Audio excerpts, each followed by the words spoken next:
This is your host, Carmen Radford, welcoming you back to another episode of the Calm and Chaos podcast, the space where we discuss everything from motherhood, relationships, and well-being to education, music, and so much more. Okay, here we go. Welcome back to the Calm and Chaos podcast, everyone. I'm so excited to be with you today, and I am even more excited for you to hear this episode with author Carole Matthews. It was an absolute pleasure to get to meet her and interview her, and she shares about some incredible experiences that she's had in her career and some wonderful advice for us all. Sit back and enjoy. Today I have the pleasure of welcoming a very special guest, Carole Matthews, a world-renowned author of over 30 novels which have been published in more than 30 countries and have sold over 6 million copies worldwide. Carole, welcome to the Calm and Chaos podcast, and thank you so much for taking the time to be here today. Oh, you're more than welcome. This is really exciting to meet you because I was given 2 of your books maybe a month ago, and I loved them so much, and I realized that you were talking about local places, and I really gravitated and related to some of the characters. I just thought, gosh, it got me into reading. Like I said, I hadn't read a lot of books in the last few years, and suddenly I've read 4 of yours in a month. That is the biggest compliment, I think, to a writer when people say that it's got them back into reading, which is lovely.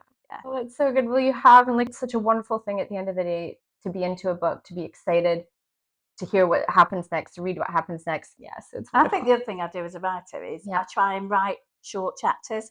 I write for people who are too busy to read. So that I do the chapters very short. So you've got time for when you get into bed, you think, oh, I can do one chapter. And then you think, well, I might just do another. So that's a deliberate thing that I try to do. Okay. It's like a little intrinsic goal, isn't it? Oh, I can get through a chapter, then you feel like you can do the next. Oh, because I don't know about you, I hate leaving a book mid-chapter. Yes. No, it doesn't make sense, does it? No. So if you've got a book that goes on for about 50 pages in a chapter, it just really stresses me out. Overwhelming, yes. Okay, well, that's amazing.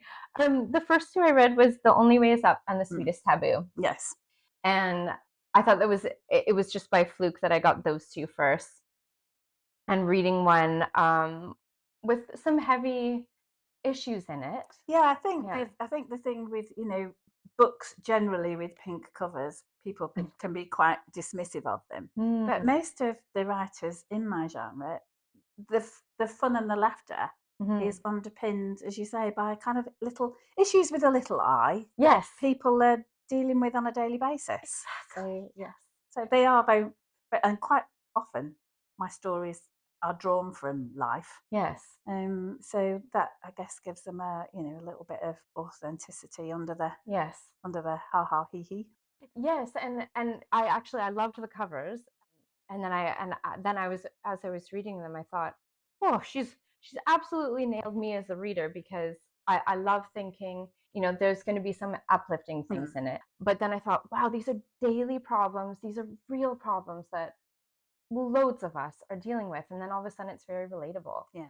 And you want to see where, and something I really noticed in your writing is, and it might be because of the first person perspective, but it's almost making me question things. Yeah. And think, if I were in this position, what would I do? Yeah. Yeah. Yeah. And I think I think from book 5 I started to write in the first person, and that's when I kind of felt I knew what I was doing. I have, I think 4 or 5 bestsellers, and I still didn't know what I was doing. It's very humble. But kind of clicking into the first person, as you say, I feel it. I feel the characters more. And then some of the books I did kind of switched between chapter to chapter, first person and third person for another character. That messed with my head a lot, but I enjoyed doing that too. Yeah. But it's nice when again when people say they they message me and say, I'm going through this at the moment or whatever. Totally. So the next generally people in hospital saying, I'm in hospital, but you're still making me laugh. So thanks for that. What's better than that? Isn't that the best feedback you can get? It's very kind. So, well, and it's real and it's true.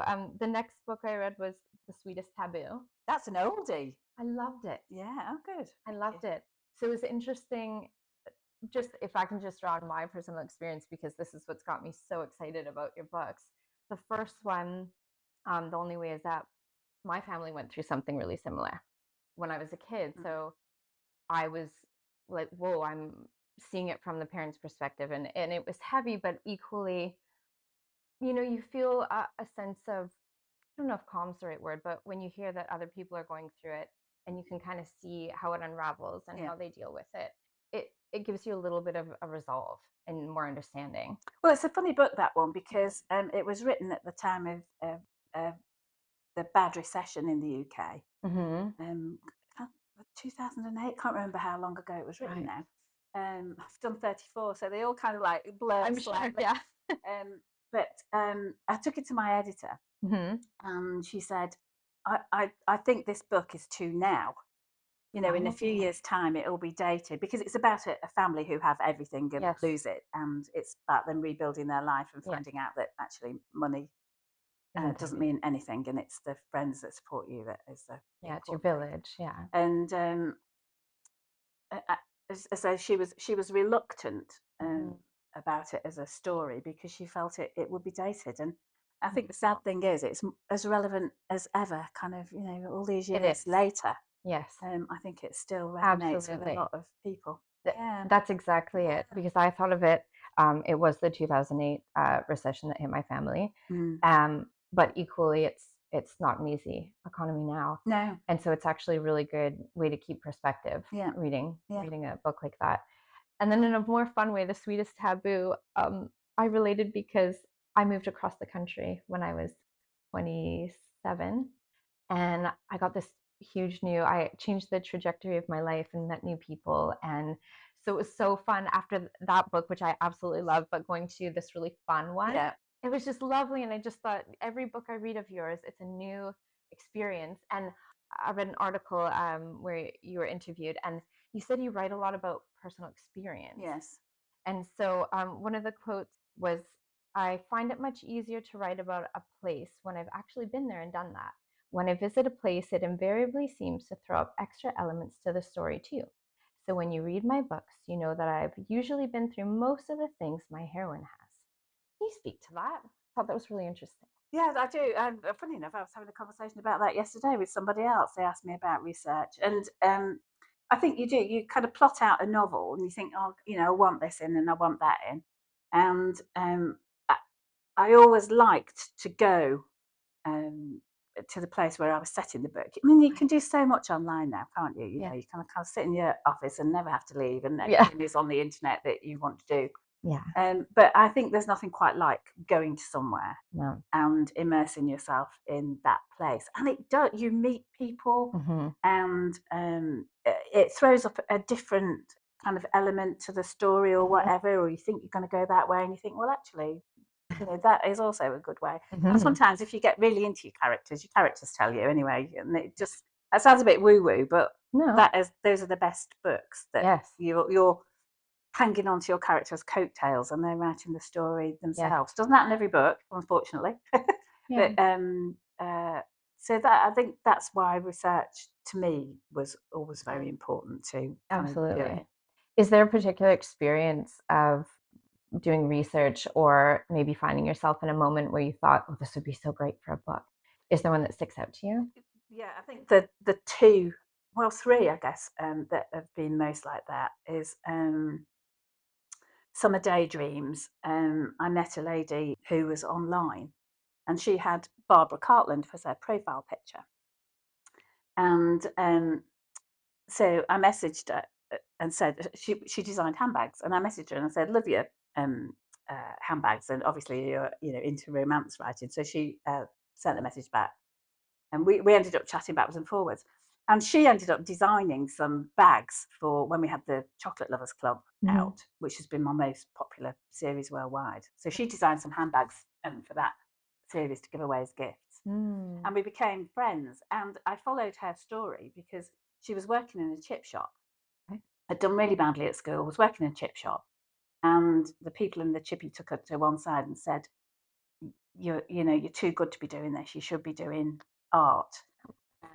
And she bit the bullet and changed her career and has become a kind of, a famous handbag designer because of it.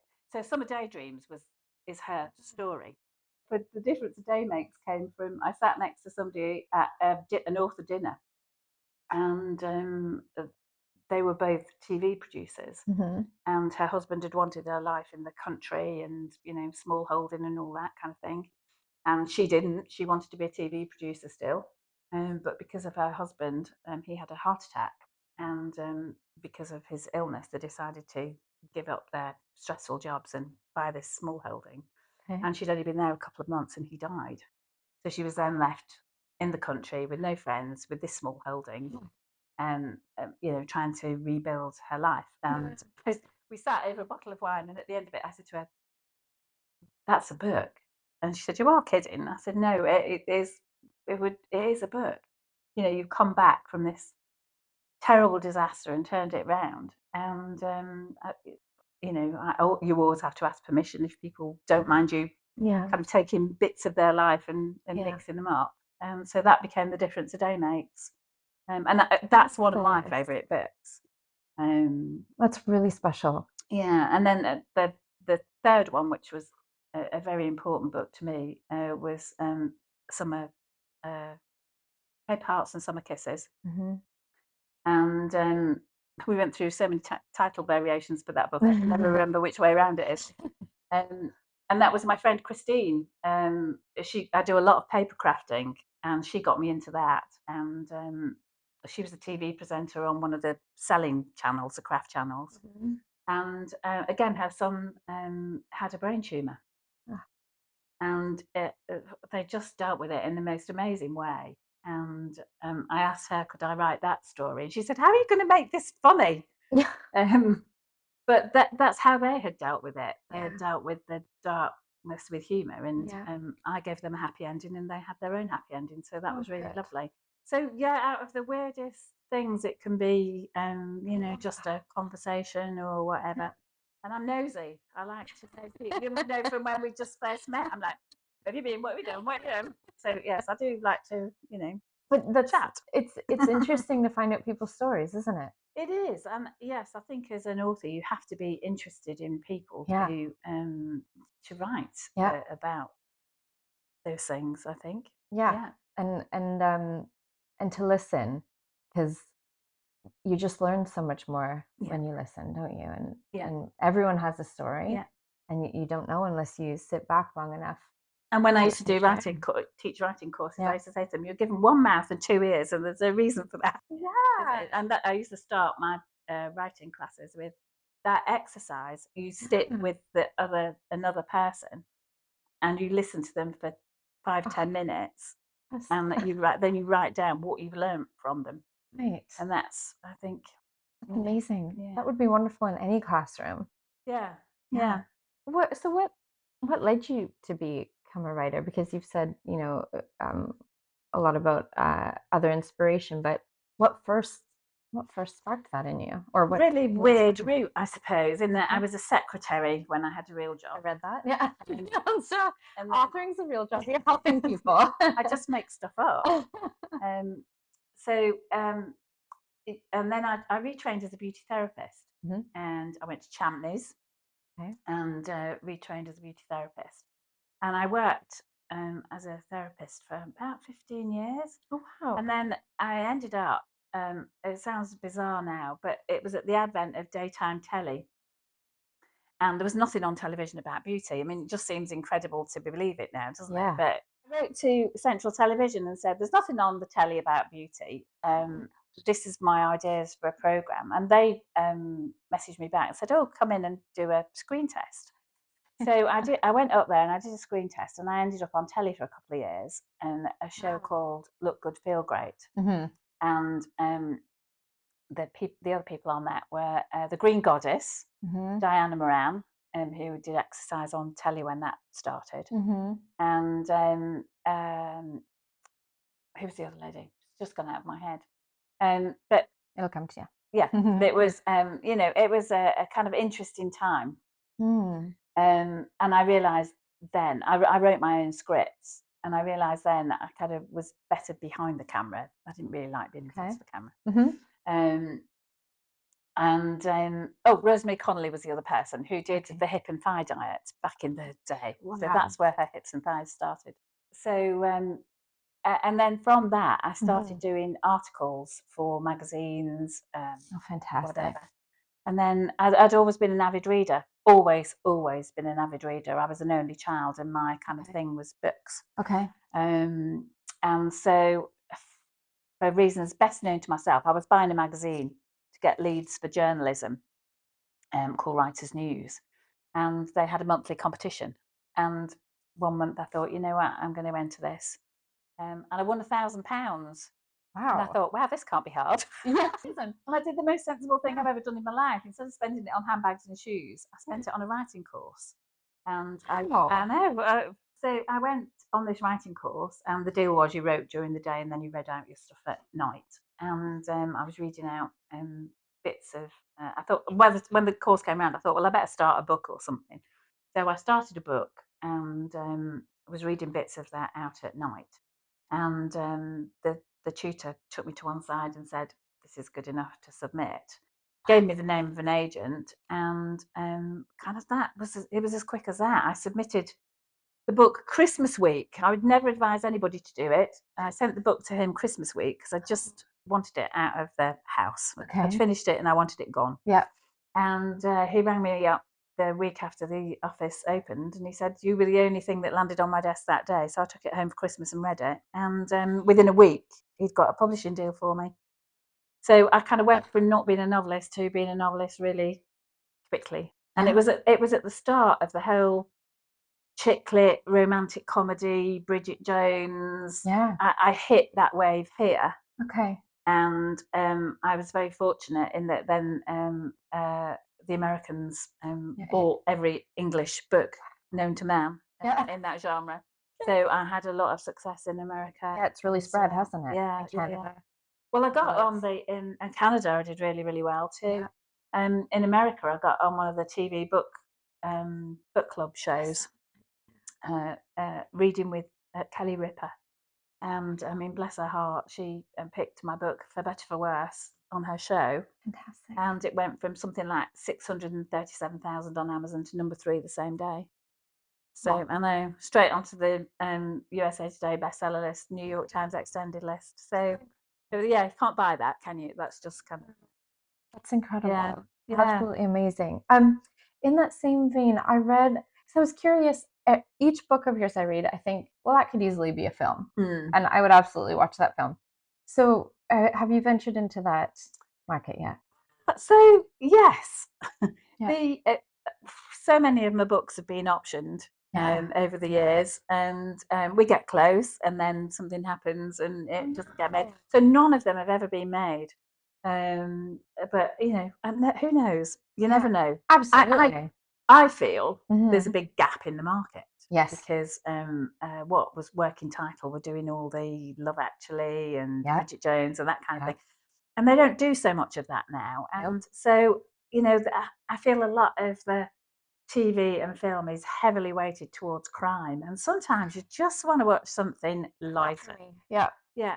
I mean, I do love crime. I love watching a crime thriller or psychological drama. But, you know, sometimes... to break it up, though, don't you? Yeah. And there's one I think it started it either has just started or is just about to start. And it's called something like Riot Women. And it's about 4 friends that form a punk band, older ladies.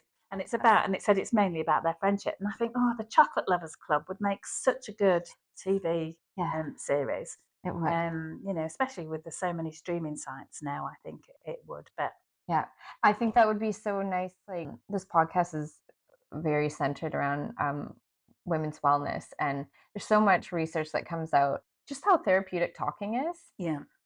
And so to have a series like that could bring women together in a really wonderful way. Yeah. And it's by the writer who did, is it Sally Wainwright, who did Happy Valley? So I'm sure that I haven't watched it yet, but I'm sure it will be well written. Yeah, it's amazing. What's some advice you would give to a first-time author? I think write so again, it sounds a bit like la la la. Write from the heart. Write what interests you and what fits you, because I couldn't write without having humour in my books. And kind of the trend at the time was, if you were writing romance, it was kind of heading towards Mills and Boon. And I think the one thing that Bridget Jones did, and Marion Keyes, was open the market to the real lives of women. I don't know if you've read any of Marion's books, but again, they're very kind of heavy topics, but very, very funny. And she kind of paved the way as well for kind of that, people to write about their ordinary lives. So, and again, the fashion again at the moment is kind of crime thrillers, psychological dramas, cozy crime is very big. But if you're chasing a market, by the time you've written your book and you've submitted it, the market's moved on.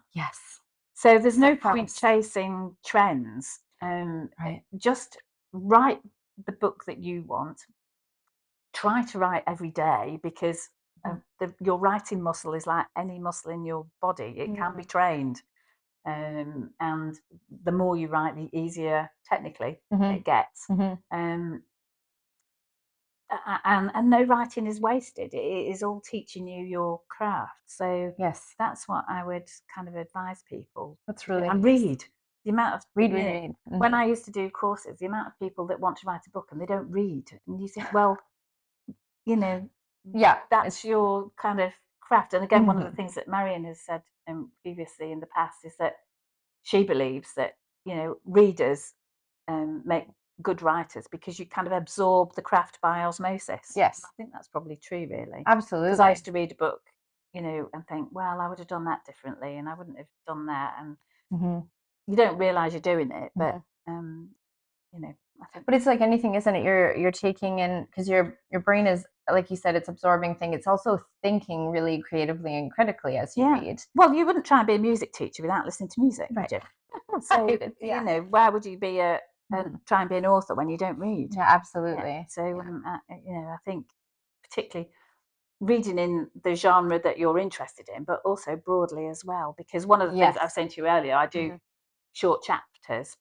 I got that from the likes of Jeffrey Archer and Ken Follett. And who my mom's favorites. They, and as their books get on, their chapters get shorter and shorter and shorter. So you're reading it faster. So, that's interesting. I think you're completely right. I mean, even I've been songwriting for a long time, just as a passion. But I have always read lyrics, and like I said to you earlier, I love the storytelling of Joni Mitchell and Neil Young and Bob Dylan. And when you actually just read them, like, of course I listen to them, but when you read it, it has then an even different impact and a new dynamic. And you're really taking in more than, because a song can give you the feelings and the atmosphere and everything, but you kind of picture them writing these songs and in the time that they were in, and with the news that was going on around the world. And back then, music was this huge wave of news. How do we get things across the world on the radio and things like this? So I think you're right. I mean, studying whatever craft you really love, and if you have that passion, you will. You will, absolutely. And have you watched A Complete Unknown?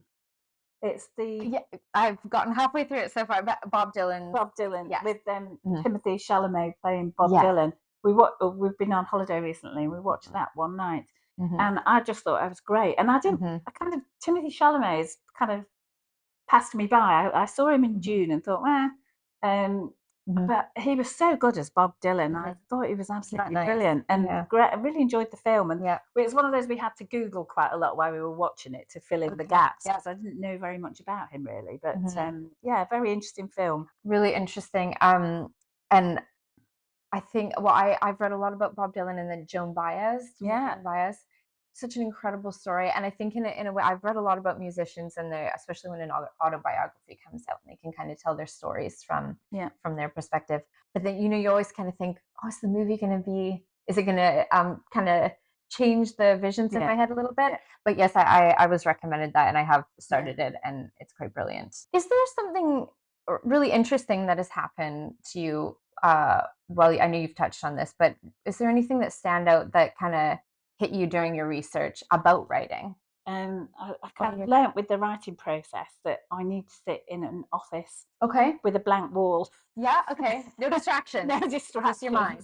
Yeah. Just me and the computer. I did build a summer house in a previous house, and I thought, oh, that'd be lovely. I'll sit with my laptop in the garden and look at my flowers, and I'll be so inspired. And all I had to do was fall asleep. So I do kind of just need an office with a brick wall, and I always worked. You know, I could never work in coffee shops or kind of, you know, do random hours. I used to work 8 till 5 or 6, and then I never used to sleep. Talking about author wellness. No, that was my next question. I didn't ever sleep. So I used to do 3, I used to call them the insomnia shifts. Okay. So I used to do 3 nights a week where I'd probably go to bed about 11 and just lie there like, thinking about dialogue or something. Right. And so I would get up and I would work from about 1 in the morning through to about 6, and then go to bed for a couple of hours and then. Wow. So yeah, that was not good. Okay. I don't recommend doing that. Okay. But you know, sometimes I think the weirdest thing is that you can't turn off your brain. Yes. And I suppose a lot of creatives are like that. And like with writing, at one point, you would be writing one book, researching the next book. So I did 2 books a year. Wow, that's just like mad. Because your books are long. Yeah, they actually are. They're quite long. Yes, they are. Yeah, not novellas. Yeah. So I'd be, and I did. So I'd finish a book on a Friday, and I'd start another one on a Monday. And just because that's how I worked, you know, fast writer and kind of, you know, overloaded brain. Yeah, when it flows, it flows. Yeah, it does. And so yeah, that's kind of, you know, the downside of that is that I didn't sleep. Right.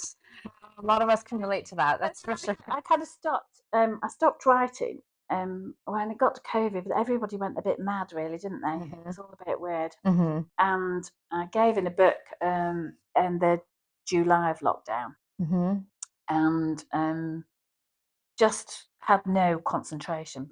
Everything had kind of gone to pot. Yeah. You know, like a lot of people, I was spending time at Sophie Ellis Bextor's Kitchen Disco and going to Chester Zoo on Friday morning online and all that kind of thing. Yeah. And I couldn't read, I couldn't write, couldn't concentrate at all. I was convinced we were all going to die. Yeah, fair enough. And so for the first time in ever, I sat in the garden and we were passing gin over the fence to next door and they were passing hamburgers back. And I said to Kevin, I think we could do this. And so we kind of tried retirement and kind of never went back, really. And so I haven't written for a few years now. I noticed that. Yeah. And it was about 6 months, and I was actually cooking lunch one day, and I suddenly thought, I'm actually just thinking about cooking lunch. I haven't got dialogue, I haven't got characters in my head, I haven't got, you know. Was that nice? It was a revelation because I didn't realise it was there until it stopped. But as I say, I was, you know, wow, very the present. pressures of commercial writing is that I was writing one book, researching another book, editing the next book, promoting the book that was out. And when I was well published in America, I was doing all that as well with a different book. So, you know, I don't know how I did it. No. I don't know how I did it. No kidding. Trying to keep even those different books, that's a lot. Well, so I've read that you enjoy baking and eating chocolate and drinking champagne. Yes. And you said you love dancing and Zumba and walking and watching movies and everything.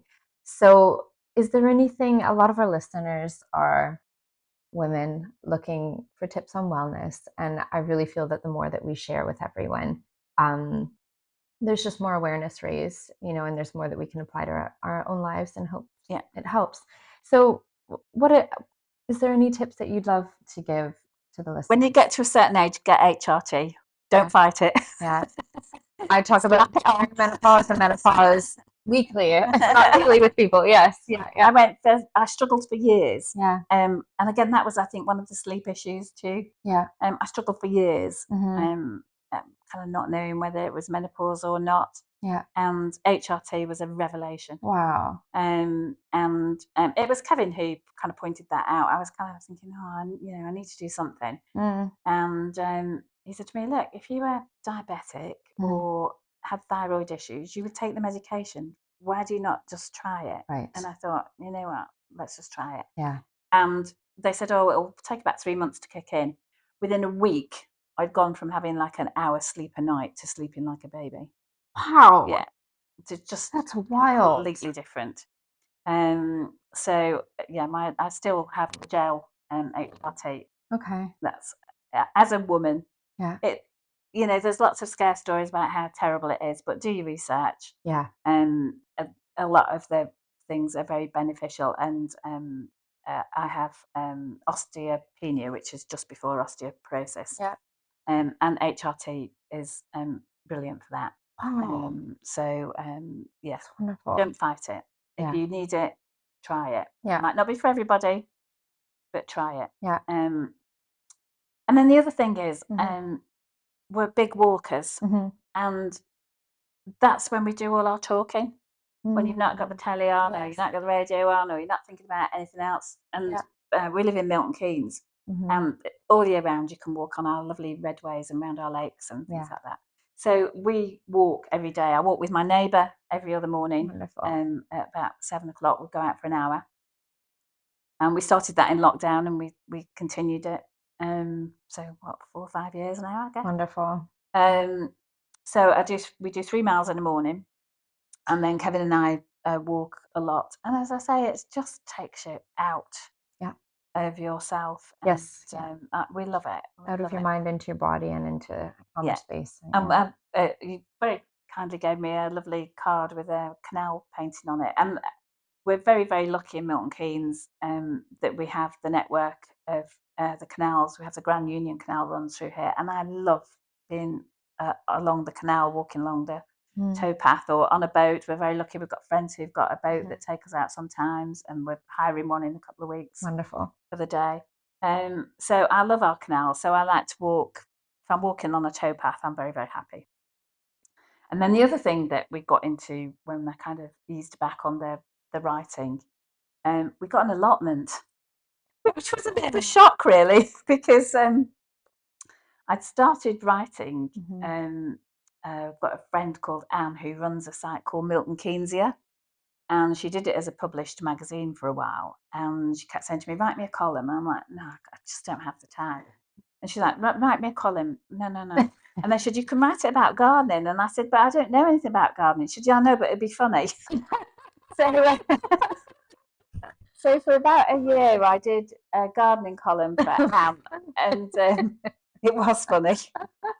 I'm not sure how many gardening tips were in there, but it was very amusing. Doesn't matter. And so I got quite back into my garden again after lockdown. And thank you to Erica James, the writer, because she used to post lovely pictures of her garden on X, and I'd be thinking, oh, I'm so jealous. So she got me back into gardening. And then I thought, with the rush of blood to my head, I thought, right, I'll put my name down for an allotment. And they said it would be about 2 years waiting list. Oh. So eventually they messaged me and they said, would you consider another site, because there are plots that have come up? And I said, well, no, because our allotment is literally a walk across the park from where we live. And he said, oh, well, it'd be a longer wait. I said, well, that's fine. And then a fortnight later he rang me and said, oh, there are 4 plots you can come and look at. So we picked one of them and kind of had this plot before we kind of realised what we were doing, really. Sure. So we've had it for just over a year. Wonderful. And again, it's such a lovely thing to do, because we say, right, we'll just go over for an hour. And then 3 hours later, we chatted to all the people around, and we come away. We hadn't grown a thing last year, and we used to come away with armfuls of carrots and potatoes and the cabbage here and courgettes. And so that was really lovely. And it's a nice little community. Yeah. So that is, I think, gardening. I know they go on about it now, don't they, that gardening and being outside is good for your mental health, but it is. But it is. It really is. That's why they're going on about it. It is. And, we get very excited about tomatoes and courgettes. And it is exciting to actually produce something like that, and it tastes different. Yeah, it doesn't it? It tastes like it's doing you good. That's it. Yeah, that's a wonderful slogan for your gardening column. Sometimes it tastes like it's doing the slugs good, you know. Well, good for them too. But it is very true. And my best friend has gotten really into gardening, and she's doing so well with it, and she loves it. And then my father-in-law has a lovely garden, lovely walled garden. And yesterday we were up there with the kids picking pumpkins. Oh, lovely. Grew loads of pumpkins for Halloween. And this year I swear I'm going to cook with them. Well, yes. I was gifted the most enormous pumpkin last year. It took me the entire day to process it. But it takes a lot, but it is very rewarding. It is, yeah. And like you said, you feel like you're putting something into your body that is going to do good. The nice thing on the allotments now is quite a few have become empty, because they are a lot of work, and if people have got, you know, families and they're working, it is hard to get up there. Yeah. But a lot of younger people are taking on the plots, which is really nice to see. Wonderful. You know, got a lot more kids up there coming up at the weekends and things like that, which again, you know, I think is a nice thing to get children in touch with what they're eating. And it is, yeah. So. Yeah, absolutely. Well, I think you've already answered this in more ways than one, but I always ask my guests at the end of the episode, what is one thing that makes you feel calm in all of the chaos? I think it's walking. Yeah. I think it's getting out for a walk. The move. Hail, rain or shine. Yeah. We get out there, have the right gear. Yeah. And we have all the seasons here, and we're really lucky for that. And you know, I've been blessed. I've had a very nice career. You know, I'm kind of comfortable in my life, which is very. I feel very fortunate for that. Yeah. But I'm always happiest when I've got a backpack on, some sandwiches, and I'm either up a hill or by a lake or whatever. And as long as I can still do that, wonderful. That's all I need in life. Well, I'm midway. Lissa is just about to climb. Oh. This is so funny that we've ended on that. That's where I am in your book. So. And that was, we went to Nepal for research. I know, yeah. Amazing. So it really seems like you did, with all the really interesting little details. Yeah. Amazing. Yeah. And you could always tell when I get paid, because if I'm running out of money, they're setting Milton Keynes. Oh my gosh. Oh my gosh. Well, Carole, thank you. I cannot thank you enough. This has been such a pleasure for me, and just massive thank you for being here. It's very lovely to meet you. Thank you.